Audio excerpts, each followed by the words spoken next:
Yes ma'am, actually adak sa J tatay area sinarunok kay ambulansya tapno no nagtumulong nadat nga mit sa J ma'am nga madama i CCPR rin kaso madin sa di ko na yung nga impatare da dagos di hospital ma'am.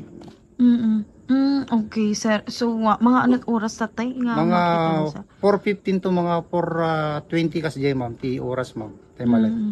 Ngam nabayagan tatayan sir nga nakabitinan kanon? Siguro ma'am na nakita tayo kaanakan na ta kwan itay kita tay madamada nga ipapamp puraw jay kwan ma'am jay biktiman.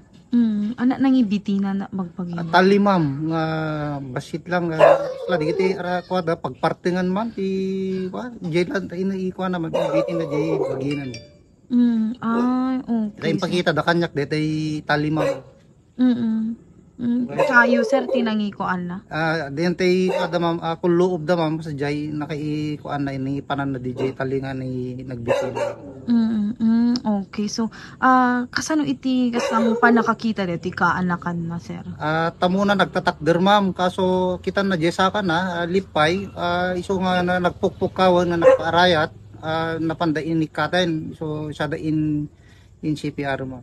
Yung apa ang kadwana iti yante ayanda sir? Adda ma'am kaso tamo da matmaturog jay kwartuna. Kasi diyan mati nakita tay kaanakan kasi diyan mati napasama ka na kuan. Okay. Base iti impormasyon nyo apo kapitan, adda ka di iti kas lang mabalin ko mga rason iti inapan panggasto yan iti biyag na sir. Kung ma'am, awang ba't ti kuha naman? Mayat mo ti pinagpampanunot na kan no mapanagpasada, ako mo madisgrasya kas jay. Okay sir. Ngam awang matigitikas lang history na ko maiti depression, anxiety sir. Depression ma'am, mabalin ada kuha na ma'am, DJ ma'am. Manok taon na dito yun apo kapitan? No, Jack Mariro, adat yan ti 54 ma'am. Ay, 54 na. Or 55, kas jay lang, Jack Lamasiro ma'am. Problema ti pamilya awang met kasang kasi Oo, sir. ma'am, nagagat mo pa to, paspasada ma'am. Naitulnog na pala tay anak na tay alauna, and then nagsubli, kas jay matin napasama kan.